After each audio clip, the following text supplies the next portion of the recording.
Assalamualaikum guys, selamat datang ke podcast Fellow Comrade episod ketiga. Itu memang kau punya.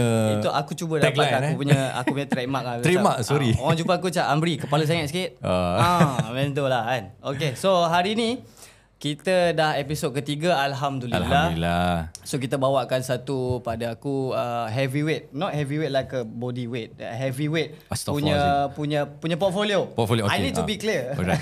Okay, right. So Zaidil Baharudin. Yes. So orang kita boleh kata terlibat dalam industri lah, dalam politik Malaysia agak lama. Betul. Dan berpengalaman dan seorang bekas pegawai khas menteri, juga fanboy kepada mendiang Frank Sinatra.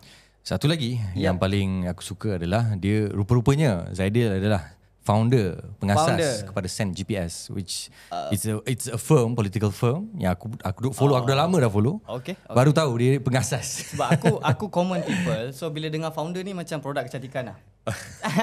So tanpa membuang masa, Assalamualaikum Zaidil Baharudin, terima kasih kerana datang. Ya, waalaikumsalam. Alhamdulillah, kita tahu you sibuk dengan program-program daripada parti politik. Okay. Pada malam ini untuk pengetahuan penonton pendengar, episod kali ini berjudul Perjuangan, Propaganda dan Velfire. Kenapa tajuk kita macam tu? Kenapa ada Velfire? Sebab kita nak bincangkan topik berkaitan dengan pemuda di dalam politik. So saudara Zaidil dahulunya orang kuat politik keris. Memang tak tahulah politik parti mana tu. Keris mesti dah UMNO. tahu. Nampak tak? Tengok bagi UMNO. Okay. So, saudara Zaidil berpengalaman yang sangat lama di dalam pemuda UMNO dan juga merupakan setiausaha kerja di pemuda UMNO yang lepas BN. BN, sorry. So, malam ini kita akan mengupas lebih lanjut mengenai topik kita tentang hal itu. So, Zaidil, apa khabar? Sihat. Alhamdulillah. Bulan puasa ini apa cerita? Ada apa-apa yang perkembangan terbaru ke daripada you? Tak ada. Ya, ada keluar album ke apa? Tak ada. Belum lagi. InsyaAllah saya akan cuba keluarkan album. Okay. Dan dengan lagu Raya lah. Ada gosip tentang Zaidil dengan artis tempatan. Nanti Saya kita akan tanya. bukan orang ketiga lah dalam yang penceraian itu, saya nak maklumkan lah. Guys, jangan panik. Keep watching us. Soalan tu kita akan tanya sebentar lagi. Okay, so Zaidil, sekarang you antara orang kuat dan orang tertinggi pimpinan dalam Parti Muda. Tapi kita nak tahu perjalanan you sebelum Parti Muda dengan Parti UMNO. Boleh you ceritakan sikit? Oh, okay. Saya daripada Ulu Kelang, Selangor. Membesar sekolah semua situ, tapi lahir di Kuching, Sarawak. Bapa kerja situ, kemudian pindah di KL dan sebagainya. Sebenarnya saya bukan full-time politician lah selama ni. Kerja saya sebenarnya seorang jurutera elektronik. Graduan daripada Universiti Teknologi Malaysia. Alhamdulillah. Dan saya asalnya berkecimpung dalam industri pertahanan. Di bawah sebuah syarikat pertahanan tempatan. Kepakaran saya ialah litar elektronik analog dan komunikasi.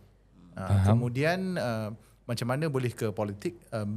Saya daftar lepas saya keluar universiti, saya daftar jadi ahli UMNO masa tu di Taman Permata Hulu Kelang. Itu mula perjalanan lah. Kemudian macam mana saya boleh jadi pegawai khas menteri dan sebagainya di program Perdana Fellow. Saya batch pertama dan di dalam batch tu ada beberapa lah orang-orang yang kita kenal sekarang ni. Salah satunya Syed Saddiq, Presiden Muda. Kalau tak silap saya, Ketua Pemuda UMNO sekarang pun dalam batch itu. Begitu juga dengan Setiausaha Pemuda UMNO sekarang. Saudara Hafiz Arifin. Itu dalam tahun bila tu? Permulaan? Rasa 2013 kot. 2013. Dah 10 tahun dah. 10 tahun. Alhamdulillah. Okay. Satu perkara pasal Zaidil, bila aku tengok portfolio dia, dia adalah alumni Fellow Perdana. So aku rasa macam it is an honour to have an alumni of Fellow Perdana di dalam Fellow Comrade punya podcast. Zaidil dia cuba macam chill, tapi kita akan cuba lembutkan dia. Sebenarnya agak senang. Senang ya. Aku rasa macam register dapat 6 bulan ni kau kerja angkat beg menteri dah. It's not that impressive actually. Okay. So kita dah tahu sedikit tentang penglibatan permulaan Zaidil dekat dalam UMNO. So ada masa tu you terus-terus dengan Pemuda UMNO lah kan? Ya, saya daftar. Masa tu saya lepas universiti. Saya daftar. Saya rasa masa tu sebenarnya back then lah. Masa tu dua je lah. Sama ada you dengan Barisan Nasional atau you dengan lawan lah pembangkang. Dalam tu ada PAS, DAP semua sekali lah. Dia berpecah dan sebagainya. Saya tak nak pergi sejarah jauh lah. Saya nampak ada bangunan Pemuda UMNO dekat Taman Permata tu. Saya naik atas. Saya kata saya nak masuk UMNO. Okay. Dia tanya siapa hantar awak? Tak ada. Saya kata tak ada, saya nak daftar ni. Mana itu pejabat ada, saya bawa kat luar. Lepas tu dia tak tahu apa nak buat dengan saya. Sebenarnya susah lah masuk UMNO masa tu. 3 kali kena minta, akhirnya isi borang. Kemudian keahlian lulus lepas 6 ke 8 bulan. Macam tu susah. Sebenarnya sangat susah. Setiap kali pergi tanya siapa hantar awak. Sebab waktu tu parti tu dia tak biasa terima tiba-tiba orang daftar macam tu je. I see. Sebab tu salah satu mantra muda ialah memudahkan untuk jadi ahli. Mantra muda. muda.my/sertai terus dapat. Jadi masa tu dulu antara benda yang kita bincang dalam parti dan sebagainya, kenapa lebih mudah untuk daftar astro dari jadi ahli UMNO? Ya, kena isi borang, kena ada penyokong, pencadang, lepas tu cawangan mana, lepas tu kita tak tahu apa. Sistem online memang tak ada. So dia lebih kurang macam tu lah. Tapi ni kisah lama lah. Saya tak tahu dia orang dah buat perubahan ke apa tu, saya tak pastilah. Kenapa masa tu pilih UMNO? Okey, satu kita kena tengok kebanyakan daripada orang politik sekarang bersatu ke apa daripada parti UMNO juga. Betul. Terutamanya kalau anda Melayu. Jadi kalau kita tengok tak kisahlah, mungkin saya berbeza pandangan banyak lah kot dengan dalam muda dan sebagainya sebab latar belakang. Cumanya saya ni produk apa dikatakan golongan pertengahan Melayu. Saya tak pernah dapat apa-apa kelebihan daripada dasar ekonomi baru. Saya tak dapat kontrak direct nego. Saya bukan mara scholar ataupun dapat scholar JPA ke mara ke pergi overseas, tidak. Saya masih kena bayar PTPTN, bayar hutang, alhamdulillah dah habis. Cumanya apa kita tengok daripada tahun sejak merdeka dan sampai waktu saya membesar, daripada saya lahir saya tak kenal Perdana Menteri selain pada Tun Dr. Mahathir. Sampailah 2003 letak jawatan. Jadi kita tengok macam mana mak dengan ayah saya yang daripada berjaya dengan dasar ekonomi baru membentuk golongan pertengahan Melayu, family yang pindah ke bandar, yang duduk di Hulu Kelang, yang ada kereta Proton, ada rumah landed dan sebagainya. Saya terfikir nak masuk parti politik masa tu sebabnya saya tengok, terutama bila 1998, lama dulu ada financial economy. Masa tu saya sekolah. Saya tengok tak banyak orang memperjuangkan untuk golongan pekerja, the middle class, yang makan gaji, yang masuk office dan sebagainya. Kebanyakannya kita tahu kalau politik ni ni anak seseorang. You're somebody's son, you're somebody's daughter. Awak ni anak seseorang. Masa itulah. Ataupun sekarang pun ada lagi sebenarnya kalau kita tengok. Kalau kita perhati betul-betul. Ataupun daripada keluarga, ataupun daripada keluarga politik.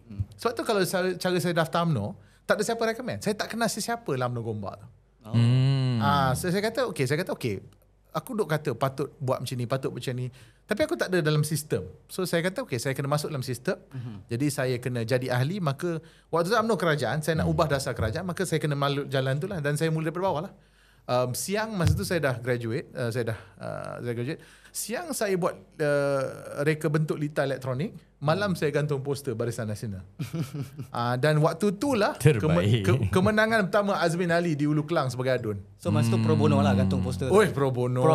Tak, duit dapat ketua cawangan, saya tak dapat lah duit. Mungkin lah dia dapat duit rokok lah masa tak rokok. Tak tahulah duit ketua cawangan tu pergi mana, saya tak pastilah. Itulah kenapa pilih UMNO sebab tu. Kemudian waktu tu ada 2 je. Masa tu kena ingat PAS dalam pembangkang. PAS nampak macam, bagi saya lah waktu tu nampak lebih ekstrim. Betul lah kalau kita tengok sekarang. Masa tu gaduh teruk. Betul. Masjid sampai berpecah. Betul, ni masjid PAS, ni masjid UMNO tu. Waktu tu lah. Waktu tu betul. So kita pilih UMNO lah waktu tu. So bila kita dah masuk dalam usia yang muda ke dalam parti UMNO for example, dia akan terus tolak kita ke pemuda ke? Yes. So itu masalah dengan sistem parti UMNO lah. Dan itu bagaimana, satu bila saya jumpa dengan orang politik, terutama wanita yang dikata dia ni perjuangkan hak wanita dalam UMNO dan sebagainya. UMNO punya sistem ialah melemahkan kuasa pengundi wanita sebenarnya, yang banyak tak sedar. Tapi tak apalah, saya cerita macam mana. So bila kita daftar, dia ada 4 keahlian. Wanita, pemuda, puteri, ahli biasa. Ahli biasa is the main one lah, maknanya yang tunjang utama. So kalau awak bawah 40 automatik masuk pemuda. Kalau awak perempuan bawah 35 automatik masuk puteri. Kalau awak perempuan atas 35 automatik masuk wanita. Dan lelaki yang tidak bukan yang lelaki yang lebih 40 masuk yang main one. Jadi kalau kita pergi ke mesyuarat UMNO, cawangan-cawangan di bahagian, ahli paling ramai wanita. I see. Paling ramai wanita. Itu tunjang dia, itu kekuatan dia sebenarnya. Jentera dia ialah wanita UMNO. Okay. Sebab tu dia tak panggil wanita UMNO side, dia panggil tulang belakang ke apalah. Tetapi semua undi wanita dalam sayap. Satu kalau tengok UMNO, walaupun jentera paling banyak wanita, tak ada satu pun naik presiden wanita. Azalina kalah. Satu je ketua bahagian wanita dalam UMNO daripada 191 iaitu Azalina. Ya, Azalina. Ahli majlis tertinggi pun berkerat je yang lepas. Tapi jentera dia ialah wanita UMNO. Okey, faham. Yang tengok yang jerit, yang bosku dekat luar mahkamah wanita UMNO. Yang nangis semua tu. Nangis semua. Ya. Okey, so aku hidup dalam tahun yang orang kata tahun 2007. Masa tu mula kenal dengan politik. So Lebih kurang lah. Kita ada satu skeptical tau tentang pemuda UMNO ni. Cara dia pakai, adakah Zaidil pun terlibat sama pakai flashback ke? Mula-mula kutuk jugalah kan. Sebab masa tu kena ingat, masa tu UMNO tak jadi kerajaan. Masa tu bukan Publica. Publica baru-baru ni. Ya. So dia ada UMNO starter pack lah masa tu. So dia ada kasut kulit, back clutch, kalau boleh Tumi, sigar, latte, lobby hotel. Ni lah starter pack. Baju polo? Baju polo. So Zaidil pun macam tu polo lah. Ralph Lauren. Tak faham aku. So ada kadang dia polo ada logo besar atau nombor belah kanan. Dia perut borai macam ya Allah. Aduh, dia macam jam aku. Dia sentuh perut baik. Tapi to be fair, back to me tu agak bagus lah. Aku suka lah. So masa tu Zaidil ada lah koleksi. Tak, ada satu je bag yang saya beli. Masa tu kawan saya pergi ke Amerika Syarikat, dia ada discount. Saya beli. Tahan sampai sekarang tau. Dah dekat 8-9 tahun dah. Tapi sekarang, masa tu Tumi tak mahal sangat. Betul. Sekarang dah mahal gila, memang tak belilah aku. Sekarang dah so-called sekarang well kita beli sangat lah. Tuli, THUL. So orang nak masuk pemuda pada ketika itu memang kena have ke? Bukanlah have tak. Ada yang ahli biasa, kawan B. Pertama, selalunya dia orang masuk ni recommendation kawan. Ketua pemuda cawangan, recommend dia. Ataupun keluarga dia memang dalam. Misalnya. Macam kita tengok bapa dia ketua bahagian ke apa dan sebagainya. Tu dia lah. Selalunya kebanyakan macam tu. Cuma selalu dikaitkan kemewahan dalam UMNO ni sebab waktu tu dah memang sangat kuat politik wang. Tu jelas. Betul dia kata wang tidak menjanjikan kemenangan tapi tak ada wang menjanjikan kekalahan. Saya dah lalui 2 pemilihan, saya tahulah. So, memang kena ada banyak duit. So you tak ada siapa-siapa kan masa mula-mula masuk UMNO. Betul. Okay, so macam mana you climb up from one stage to one stage? Panjang cerita lah. Kalau you terlalu panjang. Contohnya, saya boleh bagi some snippet lah daripada gantung dia apa semua. Saya mula-mula jumpa Khairi Jamaluddin melalui Twitter. Masa Twitter tak ramai orang. So jumpa dia kali pertama. Saya mula-mula jumpa Syed Saddiq masa Perdana Fellow 1. Tapi waktu tu saya yang bawa dia pergi jumpa Tan Sri Muhyiddin Yassin kali pertama. I see. Lepas Tan Sri Muhyiddin dibuang daripada timbalan Perdana Menteri, dia masih timbalan Presiden UMNO. Kemudian sebab kes 1MDB. Yes. Jadi saya kumpul. Masa tu Saddiq terkenal sebab dia kritik Nurul Zahid asalnya. Dan dia viral dan sebagainya. Jadi saya kumpul satu gerombolan pemuda, lelaki dan perempuan. Kita pergi ke rumah Tan Sri Muhyiddin masa tu.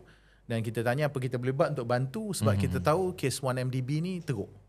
Kita dah sedar dah masa tu. Sebab masa tu saya dah tengok dah. Saya ada dalam kerajaan masa tu. Kita tengok sebagai pegawai khas, kita tahu laporan apa semua. Kita tahu benda tu karut. Itu kisah lama lah. Bila Zaidil jadi pegawai khas, adakah itu daripada fellow sendiri? Fellow. I see. So bila fellow tu saya dihantar ke Kementerian Perdagangan Dalam Negeri, Koperasi dan Kepenggunaan, KPDNKK. Jadi ketua cawangan, ketua pemuda bahagian tak ada dapat peluang ke untuk jadi apa? Tak semestinya. Pegawai. Tak semestinya. Cumanya ialah bila jadi menteri, dia naklah ada orang politik pegawai dia untuk tolong jaga politik dan sebagainya. Pun ada juga. Dia ada banyak cara nak jadi pegawai khas ni lah. Tapi selalunya saya melalui Perdana Fellow. Saya tak kenal bos saya masa tu. Bila jadi pegawai baru kenal. Dia ahli parlimen Kuala Pilah. Mana Datuk Seri Hassan Malik. Betul-betul rainbow lah Zaidil. Memang rainbow kan. Politik wang, dia masuk macam mana dengan bahagian dengan cawangan ni? Dan kenapa politik wang itu berlaku? Dalam soalan kau ni. Tamak manusia. Dia sebenarnya satulah bila parti politik terlalu lama berkuasa. Kemudian bila sistem tu tak ada semak dan imbang. Ya, maka jadilah. Kau nak undi aku berapa kau boleh bagi? Masa tu Dia banyaklah macam mana dia kepung perwakilan, semua perwakilan bahagian duduk dalam satu hotel, semua pakai baju sama. Sebab tu kos dia banyak. Nak berpolitik dalam UMNO waktu tu. Dan saya rasa baru-baru ni pun tinggi juga. Kalau tak silap saya lah. Saya tak tahu macam mana baru-baru ni. Tapi kalau sistem tu tak berubah, kalau sistem cawangan dia, perwakilan dia tidak berubah, maka dia perlukan banyak duit. Masa tu saya dilayankan saja ke benda ni, ke dah rasa macam tak dah boleh make hati lah. noise ke Tak, masa mula-mula kita jumpa tu memang meriah jugalah. Masa macam ambil kau. Saya dulu terkenal masa pertama kali saya bertanding di peringkat nasional. Saya je satu-satu calon yang naik bas pergi kempen. Orang lain semua ada driver, dia naik Alphard, dia ada entourage dia. Masa tu kawan-kawan kena ada 150,000 ke 200,000 untuk bertanding. Dan bukannya majlis tertinggi ke naik, tak. Exco Pemuda UMNO. Masa tu kena duit banyak tu. Tapi yalah, tak naklah saya difitnah kononnya. Saya tak nak sebab taklah, tapi kena duit tu ialah kos perbelanjaan, nak pergi daripada Perlis sampai Sabah, nak kena ada orang tolong bawa nama kita. Sebab dia parti yang sangat besar. Betul. Jadi itu yang saya macam-macam lah gosip kita dengar. Ada gosip kata lebih daripada 500,000 juta. Macam-macam cerita. Tapi ini semua tak pernah dapat verify lah. Ini cuma saya punya kiraan. At least you kena ada jumlah tu waktu tu lah untuk jadi exco, sebab nak perjalanan kempen dia terlalu besar. Faham. Kemudian kita nak ada jendera yang besar. Dan jawatan tu kecil. You exco bukan ketua pemuda, exco kepada sayap. Faham. Punya bawahnya. Exposure tu besar tau. Sebab dia parti Tak UMNO juga. Okey. Namakan satu exco pemuda UMNO yang awak kenal daripada Penggal Lepas. Okey, mati aku. Tak ada. Tahu siapa yang semua orang kenal? Siapa? Papa Gomo. Gomo. Itu je lah kot yang aku rasa aku kenal. Dia sebab apa? Sebab dia exco ke sebab dia Papa Gomo? Papa Gomo. Aku kenal sebab dia Papa Gomo. Sekarang dia dah hilang dah. Dia kawan saya dia juga lah. Saya kenal dia. Dia lama, kisah lama lah masa dia baru lepas kena buang polis tu. Jadi dia kawan jugalah dengan tadi dah sebut KJ kan. Syaril pun Kenal. kita nak tanya juga yang lain-lain ni. Betul. Dan kita sambung selepas ini. Jangan ke mana-mana. Yap.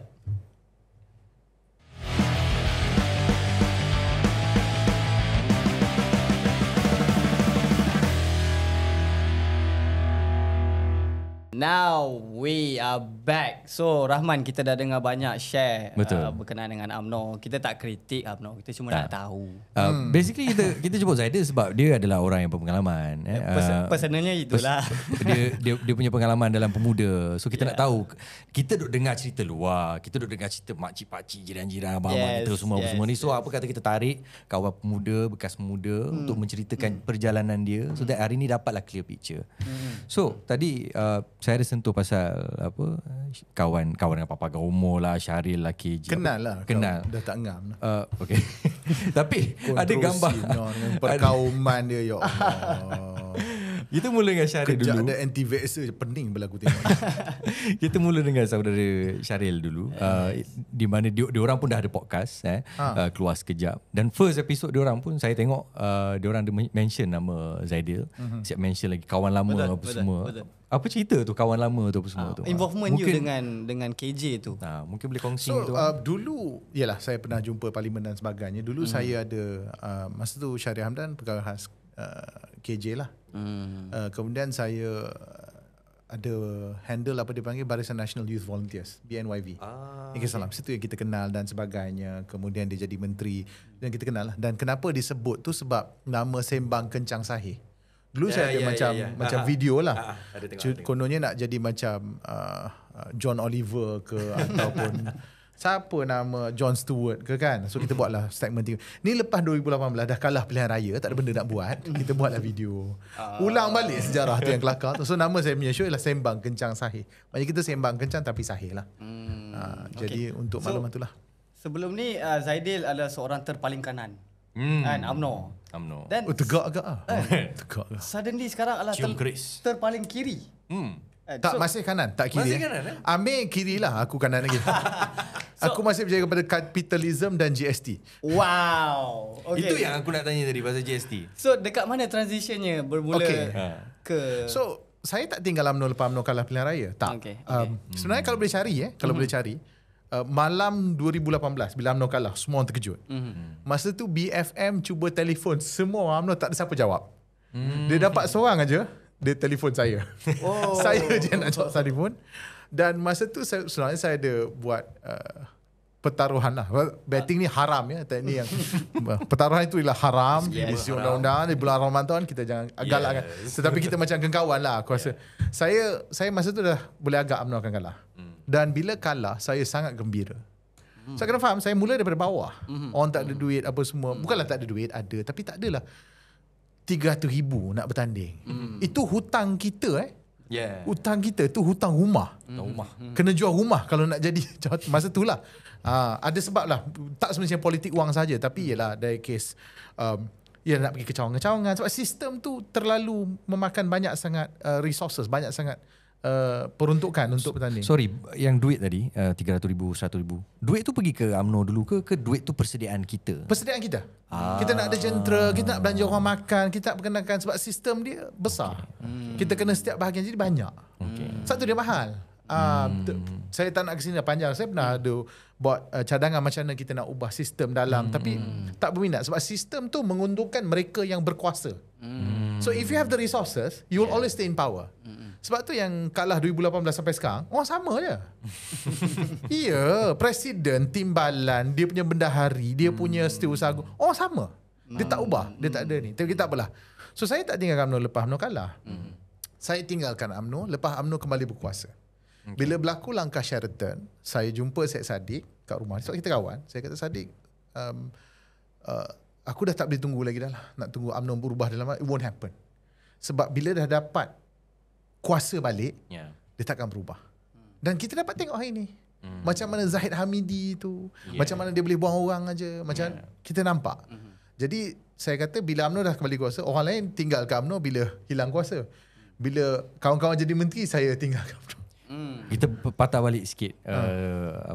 Zahid buang orang semua. Dia ada buang few of your friends. Example KJ and Syaril lah. Syaril kena gantung, KJ kena buang. Benda tu dirancang dah lama ke you rasa macam mana? Tak, okey, ni masalah dia. Sebenarnya apa Zahid buat bukan benda baru. Sistem tu dah ada sejak daripada Najib Razak lagi. Dah lama. Daripada dulu lagi ada. Cumanya bezanya kadang-kadang bila saya frustrated sikit lah bila kadang-kadang UMNO kata, UMNO tidak demokrasi. Kau baru sedar ke? Beza dia dulu, you benefit from the system. Awak menguntung daripada sistem tu. Kan? Bila sistem tu kena ke awak balik, bawa awak sedar. Sebab tu saya suka kenyataan Syed Saddiq. Bila dia kritik kerajaan sekarang ni, tak buat reform, perubahan dan sebagainya. Dan ada yang marah dia, kenapa you buat undi 18? Undi 18 orang bagi undi kat PN. Bila kita nak buat perubahan, kita tak boleh hanya nak buat perubahan, kita tak boleh hanya reform bila ia menyenangkan kita. Bila untung kita, baru kita nak buat. Bila tak untung kita, kita tak boleh macam tu. Tak boleh. Jadi sebab tu, walaupun muda sekarang ada dalam kerajaan dan sebagainya, dan kita mesti, sebabnya sistem bukan sahaja dalam UMNO, sistem dalam kerajaan sekalipun menguntungkan mereka yang berkuasa. Kita kena push untuk buat reform, dan susah sebab siapa yang berkuasa ada advantage banyak gila. Terlalu banyak. Pengasingan kuasa tu tak ada. Jadi sebab tu saya kata we cannot be a reformer. Kita tak boleh hanya nak perubahan biar mudah untuk kita je. Tak boleh. Itu bukan jiwa nak perubahan. Kita masuk politik untuk apa? Kalau kita nak masuk politik untuk dapat jawatan, percayalah awak akan kecewa. Sebab liku dia terlalu banyak. Tapi kalau kita masuk politik untuk buat perubahan dan sebagainya, sebab tu saya tinggalkan UMNO lepas langkah saya kata, parti ni takkan parti yang mengubah Malaysia kepada yang menjadi lebih baik. Betul, dia ada jasa dia daripada sejak merdeka. Itu kita tak boleh nafi. Tapi ni zaman baru. Kita perlu pemimpin yang bijak, yang pandai, yang berfikiran jauh, yang berwawasan, yang berjiwa besar, yang nak buat perubahan, yang sanggup bila dapat kuasa, kurangkan kuasa dia untuk pastikan ada semak dan imbang. Faham. Okay, jadi itu adalah satu trigger point untuk Zaidil bergerak another movement dengan Syed Saddiq. Okay, alright. So Kita akan sentuh tang muda pula. Aku nak tanya, kau macam berminat sangat dengan UMNO ni? Boleh je, nak tanya-tanya lah, boleh lah. Kau macam berminat, kau ada hantar borang ke boleh? Aku terpaling kanan enggak? Tak ada, gurau. Aku masih dengan Amir. Oh, macam tu. Okay. Apa lagu anak kecil main api? Okay, kita akan pergi ke next slot. Next slot, kita nak main game. Kita nak main game. Slot ketiga ni. So, ada game tak? kita relax dulu, kita ambil nafas, tone down, minum air dulu. Tapi sebelum tu, kepada kawan-kawan kita kat luar sana Yeah. yang mengikuti kita punya podcast, like, share and comment sebab subscribe itu gratis guys. Ya, Okay. jangan lupa subscribe to our Spotify, YouTube channel, fellow.comrade. Ya, so kita jumpa selepas ni. Ciao.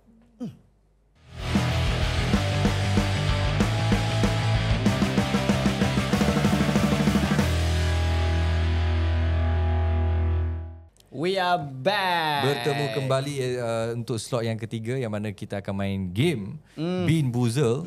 Kau ingat lagi tak ni? Aku benci Bean Boozle. So to you guys, Bean Boozle are back. Episod pertama hari tu kita kena awesome. Zaidil, kita kena awesome. Siapa kalah kena ambil, yang menang tu ambil dia makan. Awesome or awesome? Awesome. Okay. So hari ni producer dia suka tukar benda last minute punya game. Dia bawa putaran asalnya putaran pedas ni. Kan? So yang mana putaran ni kalau kena kat warna hitam, Zaidil akan ambil makan. Zaidil akan ambil. Kita yang pilih bagi Zaidil makan. Okay. Kalau warna putih di sebaliknya lah. Betul. Alright, so Zaidil, Zaidil, kita tak tahu game ni sebenarnya. Tahu. Kita memang tak tahu. Tak, ini macam roda impian. Kalau siapa ingat ni. Roda impian betul. Tapi dia tak ada vocab lah. Pasal nak N untuk nasi goreng Pattaya. Ui, sedap. Tak makan gitu. Paling kelakar bila Hamid Gurka. Senang F untuk maaf. Dia agak legend. Hamid Gurka, Pak Hamid. So, alright, so we kita start. mulakan dahulu putaran Bean Boozle. Okay. Silakan.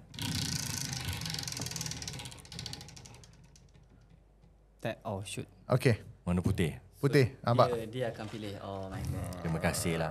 Kali ni alhamdulillah. Janganlah. First episode Hijau. aku hari tu. First episode aku dah kena. Hijau ni apa ni? Tak tahu. Dia belakang. Oh, belakang. Oh, dua ke seorang? Dua-dua lah. Producer. I'm not sure. Peach Bismillahirrahmanirrahim. This either peach or barf. Okay. Asal dapat peach kot korang? Okay lah. No, the trick is tak apa, nanti kau ajar. Tak apa. Lepas habis nanti kau ajar. Wih, apa benda ni? Apa benda ni? Untuk selamat aku buat. Dia tulis peach or barf. I'm not sure. Lepas ni aku nak target producer pula tu. Okay. Ramai nak tahu siapa producer ni. Tapi So dah habis ke kena pusing lagi?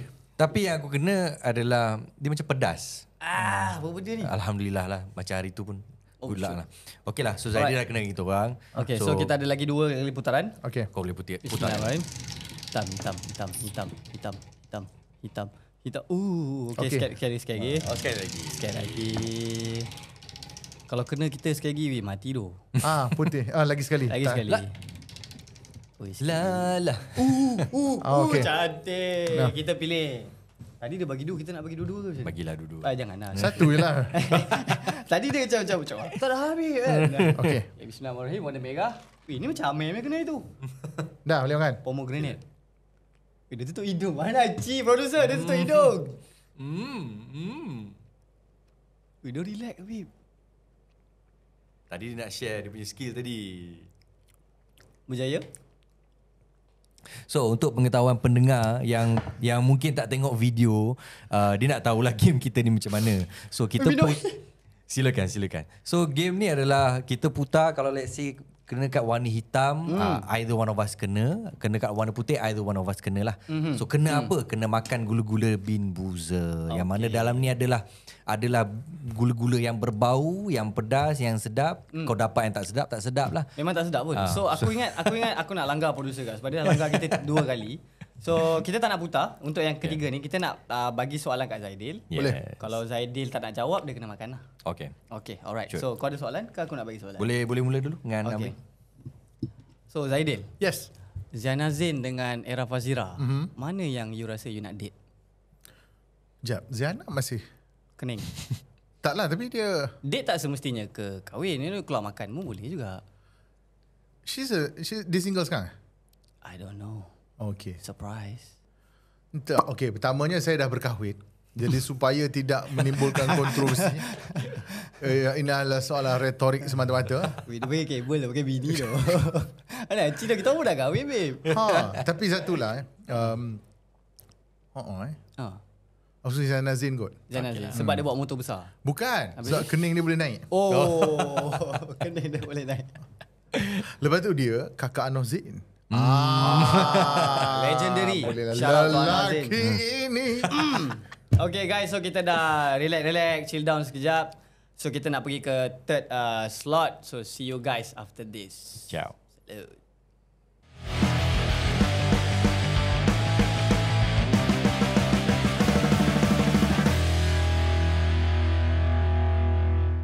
And we are back. Yeah. Alright. So kita dah Macam main mana? game. Macam mana kau punya mulut? Berpinau mata. Aku tak boleh lah. Lepas ni tolong lah nasi lemak ke spaghetti ke. Siapa-siapa nak sponsor boleh come in.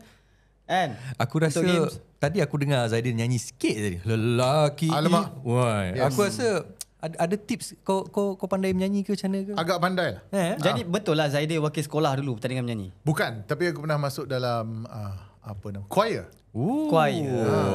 So you fancy. lead choir or just Tak, salah satu ahli lah. Jadi sebab tu aku boleh menyanyi lah. Okey. Choir ni mana yang ada matahari? Yang ramai-ramai tu. Oh, aku dah terbayang yang matahari ada pokok itu kan.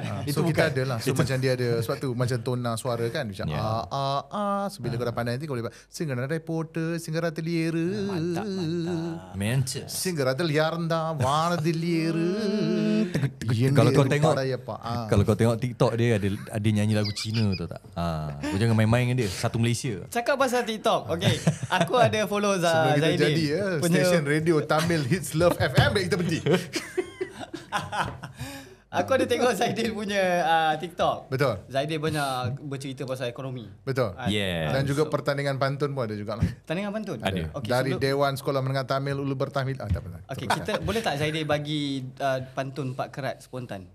Untuk 4 kerat tak? Kita teruskan ekonomi dulu. 2 kerat boleh. Pantun ekonomi ke? No, kalau 2 kerat boleh lah. Okay, macam 2 kerat sekali. daun pandan, daun ketum. Assalamualaikum. Mantap. Okay. Alright, so sekarang ni ada isu dalam netizen, dalam negara. Betul. Yang banyak bangkitkan isu berkenaan dengan harga barang. Betul. Harga barang, M40 and so on. So apa komen Zaidil ataupun ada boleh bagi suggestion ke yang perlu diambil kira untuk pihak tertinggi berkenaan dengan harga barang ni? Okey, benda ni bukan baru daripada dulu lagi. Masa aku di KP dan KK itulah isu kita. Tiap bulan dan sebagainya. Lebih pening kepala waktu saya jadi pegawai kepada Datuk Seri Hassan Malik masa di KP dan KK. Waktu tu kita perkenalkan GST. Jadi memang kita tengok dan sebagainya. Cuma berbeza banding dulu dengan sekarang. Banyak bila orang cerita harga barang lah, nak memerangi kartel lah, orang tengah lah, apalah ini dan sebagainya. Satu sudut yang saya suka tengok daripada harga barang ni ialah kalau bab supply, maknanya penawaran, Syahrizal Lindsay pandai, terutama dalam sayur-sayuran dan pertanian. So bila kita tengok harga barang, kita tengok harga apa? Keseluruhan ke ataupun harga barang makan ke dan sebagainya. Alright. Kenapa kita rasa perit sekarang ni? Sebab kos untuk semua benda naik. Okay. Dia bukan je sayur kangkung, ikan siakap, tak. Ikan akan mahal setiap Disember. Ayam akan mahal setiap Disember. Sayur akan mahal setiap Disember. Itu rumah. Tahu kenapa? Musim terkujuh Disember, nelayan tak pergi ke laut, banjir, sayur banyak tak dapat dijual, maka orang beli ayam mahal. Cuma bezanya dulu, kalau kita tengok, dulu ringgit kita sampai sekarang dalam masa 3-4 tahun dia makin lemah. Dulu kita boleh dapat ringgit dalam 3.0, 3.2, 3.4. Sekarang ringgit 4.4. Jadi apa-apa yang kita import jadi lebih mahal daripada tahun 2015. 40%, 30% lebih mahal. Yes. Faham. Jadi macam contoh, okey, sayur dalam Malaysia, baja import. Begitu. Contoh ikan kan. Ikan. Jadi sebab tu bila ringgit kita lemah. Kalau saya jadi di kerajaan, fokus saya ialah untuk memperkukuhkan ringgit. Harga barang naik ni sebab satu dunia, sebab perang di Ukraine. Ukraine ni dia kuasa besar dalam bidang pertanian. Dia pengeksport gandum yang terbesar di dunia, antara terbesar di dunia. Betul. Kemudian isu logistik. Pasca COVID, orang nak kejar balik. Kemudian isu, contoh ada kapal sangkut kat Suez Canal. Betul. So dia bertarak-tarak isu logistik tinggal dan sebagainya. Tetapi contoh katalah saya bagi contoh katalah harga daging lah naik, daging Australia, daging import Australia naik 50 sen sekilo. Katalah naik 50 sen untuk 100 gram. Kalau di Singapura naik sikit je sebab Sing dollar kuat. Di Malaysia 3 kali ganda lagi lemah lah. Sebab kita 1 Sing dollar macam 3 ringgit Malaysia. So jadi kita kena perkukuhkan ringgit. Kalau tanya saya lah pertamanya. Jadi benda tu memang takkan boleh diselesaikan ke macam mana? Dia bukan tak boleh diselesaikan. Harga akan dia macam ni, inflasi akan ada. You will always have that. Yang kita nak ni ialah kita punya kuasa beli tu yang kita nak. Kuasa beli. RM1 ni boleh beli apa? Ringgit nak jadi kuasa beli tu kuat. RM1 tu kena nilai dia tinggi lah bandingkan US dollar, bandingkan Sing dollar dan sebagainya. Untuk kita ada nilai ringgit yang kuat, kita kena ada ekonomi yang lebih ekspor daripada import. Ekspor daripada import. Maknanya kita, sebab tu contohnya di Jepun kenapa nilai yen tinggi? Satu dunia pakai barang dia. Di Germany satu dunia pakai barang dia. Kenapa? Dia orang ni pembuatan, dia orang pegang teknologi, dia orang ada industri. Jadi kalau saya, tapi ni bukan tiba-tiba harga barang tu tak, dia ambil masa. Jadi kita kerajaan kena banyak laburkan dalam kawasan-kawasan yang meningkatkan produktiviti, yang banyakkan ekspor barangan dan sebagainya. Ada negara dia buat pelancongan. Bila pelancong masuk dapat banyak tukaran mata wang, maka nilai mata wang tu tinggi. Jadi benda-benda macam ni lah kita jadi dia rasa dalam sektor apa kerajaan perlu pertanian banyakkan? Kalau saya lah, secara peribadi saya suka sektor teknologi, khususnya kereta elektrik. Bagi saya lah. Tapi ini bukannya besok tiba-tiba orang banyak getah. Sebenarnya kalau kita tengok daripada tahun 90-an, sebab kita dah banyak hilang sektor pembuatan dekat Vietnam, dekat China dan sebagainya, banyak kilang-kilang dah mula keluar. Dulu banyak barangan buatan Malaysia, sekarang dah tak dah. Dan salah satu kelemahan dia sebab ekonomi kita ni terlalu bergantung kepada pembuatan. Kita ambil pekerja asing daripada luar, kita bagi dia gaji rendah, dia kerja sektor pembuatan, maka banyak syarikat-syarikat besar datang buka kilang di Malaysia. So dari situ yang kita dapat investment lah. Tapi masalahnya bila negara lain mula buka, macam Vietnam mula buka, China dah makin mudah untuk masuk dan sebagainya. Sekarang ni kita nak lawan dengan Indonesia pula yang 230 juta. Maka kita perlu ada industri kita sendiri. Apa industri kita? Kelebihan kita. Saya secara peribadi suka kereta elektrik. Satu ialah saya memang tengah buat kereta elektrik, kerja dengan syarikat buat kereta elektrik. Keduanya satu, kita ada latar belakang otomotif dah satu. Keduanya nak buat kereta elektrik ni jauh lebih mudah banding dengan kereta internal combustion engine. Situ salah satu. Bagi saya kita kena fokus kepada teknologi dan juga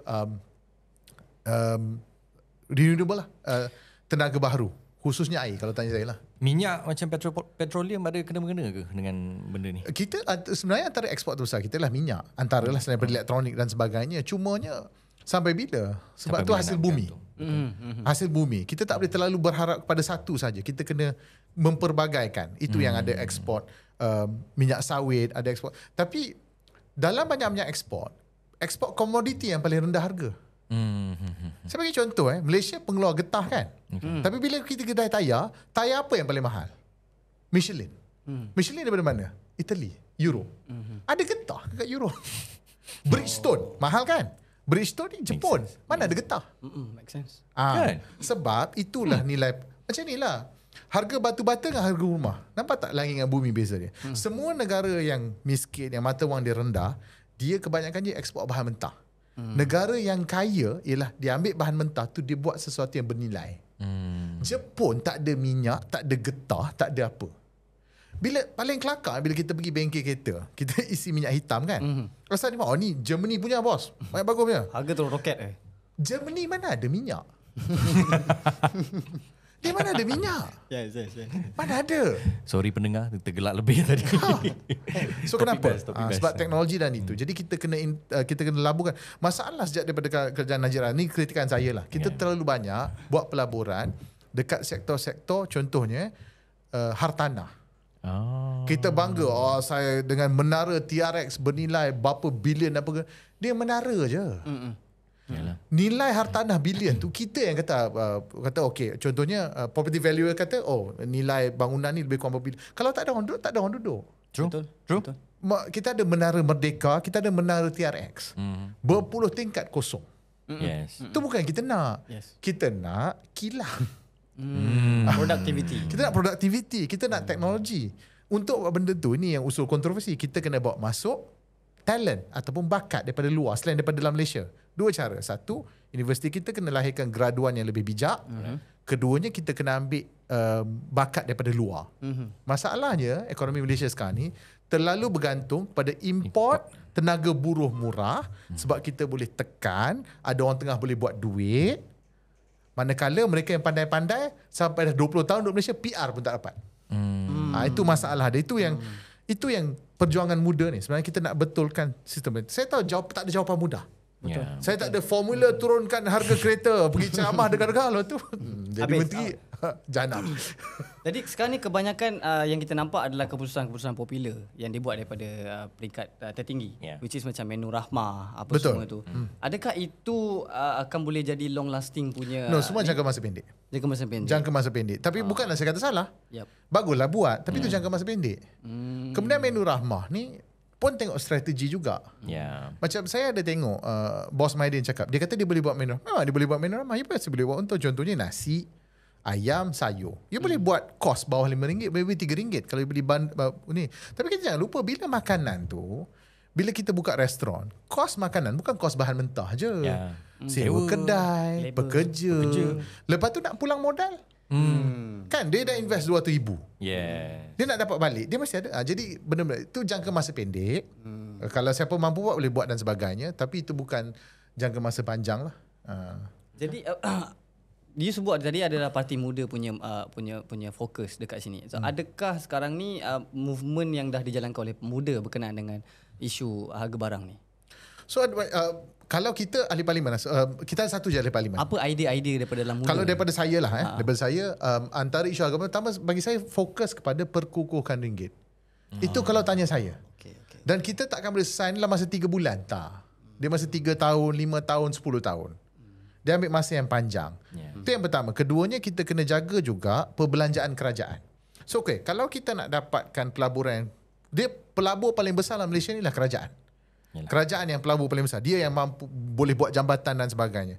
Kalau kita nak buat benda macam tu, maka kerajaan kena ada sumber pendapatan. Bila orang interview, orang kata, okay, apa you nak belanja ni? Saya nak sekolah, saya nak hospital, saya nak universiti yang lebih baik, saya nak ni dan sebagainya. Semua tu duit. Mana kerajaan nak dapat duit? Sebab tu kalau tanya saya rasa patut diperkenalkan semula GST. Ini yang saya berbeza pandangan banyak. Saya setuju dengan Goods and Services Tax. Saya tak setuju cukai barangan mewah. Why? Satu GST is very clear cut. Satu dunia pakai. Satu dunia pakai, bukan Malaysia je. Semua negara Asia negara pakai, semua negara Eropah dan sebagainya semua pakai. Itu yang pertama. Ada yang kata, tapi kalau letak GST harga barang akan naik. Dia akan naik, kemudian dia akan turun, dia akan stabil. Sebabnya sebelum ni orang tak bayar cukai, adalah dia macam mana dia boleh elak SST dan sebagainya. Bukannya secara haram, tapi ada teknik dia. Maka GST dia lebih telus, lebih mudah untuk kita tengok dan cukai dan sebagainya. Tapi ialah sumber pendapatan yang stabil kepada kerajaan. Sebab tu saya menyokong pelaksanaan GST. Tak popular, orang tak suka. Ini lebih kepada personal punya. Personal. Saya rasa tak patut subsidikan harga minyak. Saya patut apungkan. Ada antara benda-benda lah.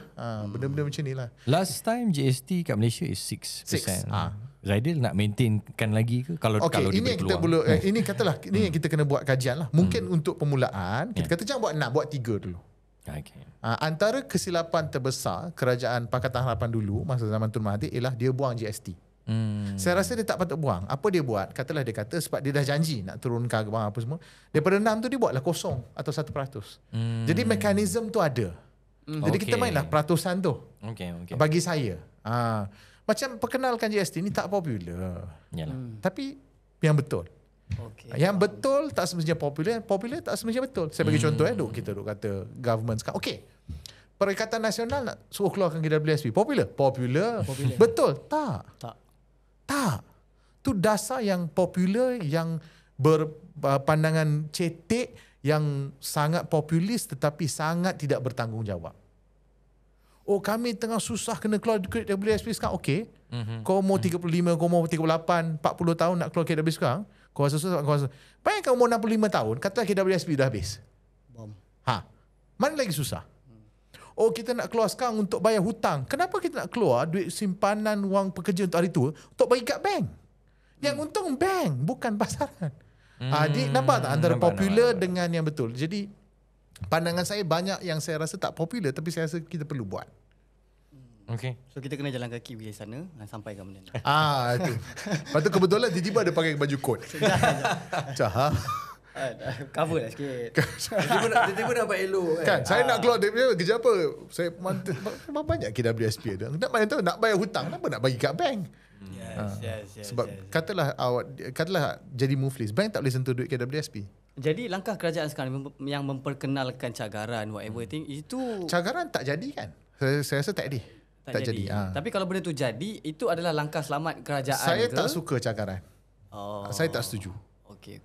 Bagi saya jangan benarkan keluar. Sebenarnya dah banyak kali dah boleh bawa keluar KWSP. Orang yang sama yang perjuangkan untuk keluarkan KWSP dah bagi keluar KWSP 4 kali dah. Masa zaman PKP dulu. Okey, kita boleh terima PKP tak boleh kerja. Okay, you perlu duit. Okey, boleh bawa keluar. Kau ni tak ada modal lain ke? Kenapa cara awak nak tolong rakyat yang susah ialah untuk rakyat yang susah tu keluarkan duit di simpanan dia untuk dia susah lagi 20 tahun akan datang? Gila apa? Mungkin dia nak tukar sport rim aku. Tak tahulah. Tak faham aku. Logik tak ada. Ada netizen cakap yalah sebelum kita bertemu ajal kita bawa keluar siap-siap. Wow. Kalau bertemu ajal, okay, katalah bertemu ajal umur 45, kan? Kalau KWSP dah habis, macam mana anak-anak dengan bini nanti? Contoh. That make sense juga. That make sense juga. Betul? Sebab benda tu you boleh bersandarkan balik kepada family. Family balik. Turun kat family pula. Kan? Saya daripada saya mati, baik saya belanja sekarang. Dia ada 7 anak. Tak apalah anak. Tak apalah. Kita tak nak ke situ lah. Baik. Sampai besok tak habis. I think sesi ni sangat bermakna. Ini first time kita borak pasal ekonomi. Ya, betul. First time borak pasal poket rakyat. Selepas ni kita nak tanya pasal kenaikan gaji pula. Gaji yang setara, gaji yang berpendapatan tinggi untuk negara. Kita jumpa sebentar saja lagi.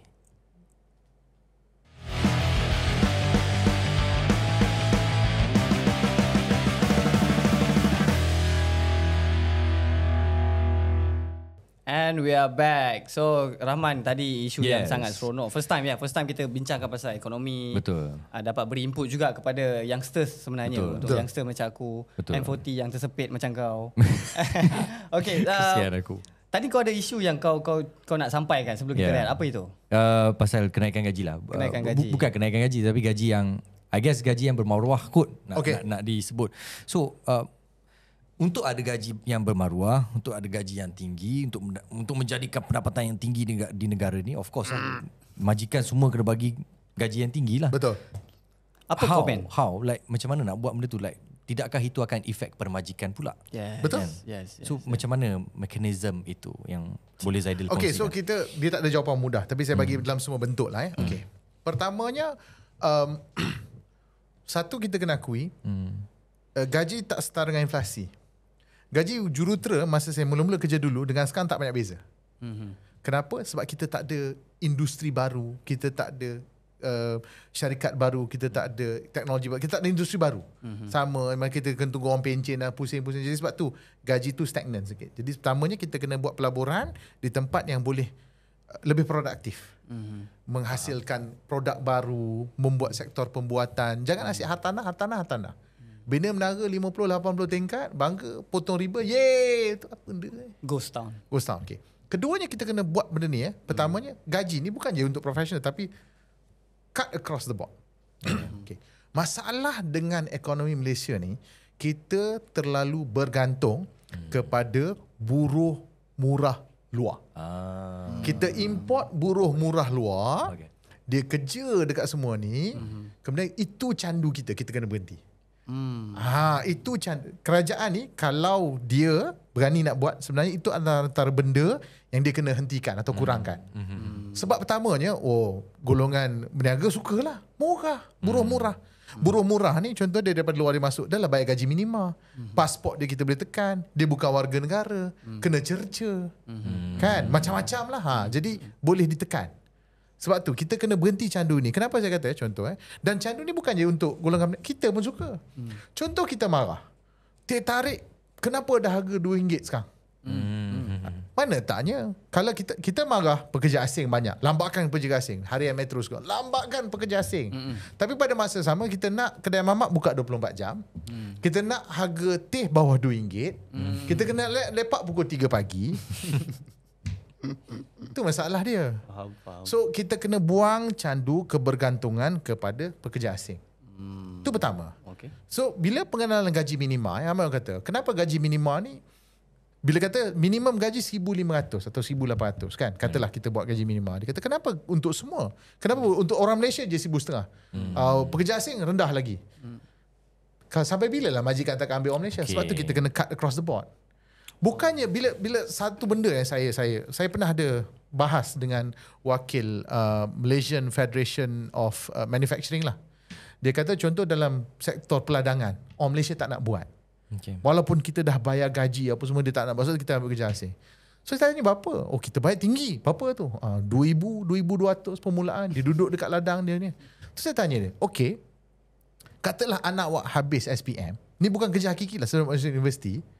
Awak nak tak hantar dia jadi pekerja ladang untuk gaji 2,000? Dia tu kata diam. See, bukannya orang Malaysia tak nak kerja kotor ni lah. Tapi gaji tu tak berbaloi. Jadi kita kena kurangkan candu ini. Tapi candu ni bila kita kurangkan candu, kesan dia bukan je terhadap perkilangan dengan perniagaan. Kita pun terasa tau. Ya, betul. Kedai mamak tak boleh buka 24 jam. Tak boleh makan luar selalu. Harga akan ada kesan, terutama dalam nak buat rumah. Saya bagi contoh, ini memang dah jauh. Saya tahu saya kesan, tapi dia semua kesan. Okey je. Contoh cara kita buat rumah dan cara kita buat bangunan, cara kuno. Kita buat cara lama, kita susun batu, kita pakai simen dan sebagainya. Kita tak guna IBS, kita tak guna prefabricated. Kenapa? Sebab buruh murah. I see. So itu yang kita semua akan rasa, tapi kita kena kurangkan candu tu. Saim Dabi hari tu ada announce yang dia akan bayar gaji peladang ke tak silap, dalam sektor peladang dalam sekitar 3,000 kot tak silap. Betul. Do you think ini akan memberi orang kata satu tempias itu yang baik? Itu langkah pertama yang bagus. Okay. Sebab pertama kita kena akui hakik ya. Okay, orang tanya saya, muda ni liberal lah apa dan sebagainya. Kenapa dah ni? Kita lari sikit lah Kita jangan, ni ada kena dengan ladang ni. Kita jangan terperangkap dengan politik perkauman lama. Kenapa saya kata begitu Sekarang ni kita bukan bersaing dengan Melayu, dengan Cina, dengan India, Kadazan, Dusun, Murut, Dayak. Tak. Kita sekarang ni kena hadapi dengan Indonesia yang ekonomi dia sebesar 230 juta rakyat. Filipina ada 90 juta. Thailand ada 70 juta. Vietnam. Semua sebelah-sebelah kita. Jangan kira US, China lah. Sebelah-sebelah kita saja. Dulu, pekerja asing murah daripada Indonesia. Mana ada dah sekarang? Tak ada. Tak banyak. Tak banyak. Sebab ekonomi dia membangun. Dia ada presiden yang baik. Dia ada industri baru. Kita kena bersaing. Jadi sebab tu dalam Malaysia, kita kena bersatu padu. Kita kena letak merit di hadapan. Siapa yang terbaik, itu yang kena buat. Sebab kenapa? Sekarang ni kita bukan bersaing dengan orang sebelah kita. Kita bersaing dalam dunia, regional. Jadi sebab itulah. Sebab tu kalau kita tengok Singapura, kenapa Singapura maju? Dia ambil orang yang paling pandai dalam satu Asia Tenggara, dia bawa ke Singapura, dia bagi PR. Anak dia bagi citizenship. Macam itulah. Jadi bagi saya, kalau nak naikkan gaji, pertamanya kurangkan keberketantungan candu kepada buruh luar yang murah. Kedua, kena buat pembetulan ekonomi, iaitu kita kena galakkan industri yang lebih buat pekerjaan dan lebih produktif. Dan ketiga, kita kena betulkan sistem kita, kurangkan ketirisan macam rasuah. Tu satu topik yang panjang lebar lain lah. Yes. Belum sentuh lagi bab rasuah tu. Betul. Jangan sebab kita tak banyak masa. Betul. Okay, so kita dapat banyak sangat input. So aku rasa benda ni sangat bagus untuk kita panjangkan lagi lepas ni, insyaAllah. Betul. Kita dah sampai penghujung. Terima kasih guys kerana stay tune with us almost hours. Thank you Zaidil. Terima kasih banyak Zaidil. Pada Send GPS berkongsi input, pengalaman politik, pengalaman ekonomi, kos sara hidup dan sebagainya. First time topik serius Yes, ini yang kita cuba tekankan dalam podcast Mungkin kita. lepas ni kita buat gosip artis pula. Producer Benar take ke note. Diana Daniel betul atau Farid Kamil? Anda tim Syamsul Yusof ataupun apa nama? Tim Didi, saya tim Didi. Didi tu. Diana Daniel. Oh, okay. Tak susah apa nama ni. Didn't saw that coming. Okay, so Zaidil, kita Yes. ada dah sampai penghujung. Kita nak tanya, kita selalu tanya dengan kita punya tetamu-tetamu. Yeah. Okay. Maksud comrade pada diorang. So apa maksud comrade pada Zaidil? Okay, selalu orang comrade ni socialist lah. Taklah, comrade ni kalau terjemahan dia rakan seperjuangan lah. Itu maksud comrade dia lah. Okay. Bagi saya dalam muda ni rakan seperjuangan ni ialah apa yang kita nak perjuangkan lah. Bagi saya rakan seperjuangan saya ialah mereka yang mahu Malaysia yang lebih baik. Itu besar lah, macam very idealistic. Tak juga. Boleh jadi anda mahu LRT yang tepati masa. Mungkin anda nak memerangi rasuah. Atau mungkin anda nak membantu mereka yang miskin. Selagi mana anda dalam spektrum itu, maka anda adalah comrade kita. Anda adalah comrade kita dalam muda. Alhamdulillah. Kalau ada orang ramai ni aku dah suruh tutup pokok. muda.my/sertai. Sempat lagi tu. Sempat. Okay guys, kita dah sampai penghujung. Jangan lupa komen. Kalau ada suggestion yang nak bagi kat kita untuk kita improve, like, share. Aman? Jangan lupa untuk follow segala social media kita. Dekat TikTok, dekat Instagram, 2 ni saja. But nak tengok video penuh tentang diskusi ini pada malam ini, you all boleh terus ke YouTube dan juga Spotify fellow.comrade. Aku ada satu request kat Zaidil sebagai penutup eksklusif. Zaidil. Eksklusif. Pantun 2 kerat untuk comrade. Can you make it? Pantun 2 gerat. Pantun 2 kerat untuk fellow comrade. Fellow comrade. Tadi daun ketum yang aku cakap. Ya. Daun ketum, daun mempelam. Waalaikumsalam. Alhamdulillah. Dia punya yang kedua tu dia cepat je nak habis kan. Tadi assalamualaikum, ni waalaikumsalam. Betul. Alhamdulillah. Okay guys. Terbaik comrade. We're gonna see you again next and episode 4. Kalau ada request kepada di luar sana yang nak request guest-guest yang the best yang kita nak bawa. Tolong Diva A. Diva A. Of all the people. Nice Okay. juga. Alright, so tak apa masa lagi. Terima kasih guys. Kita jumpa lagi untuk masa yang akan datang. Assalamualaikum. Saya Abdul Rahman. Kita jumpa lagi. Saya Amri. Bye. Assalamualaikum. Dan saya bukan Diva A.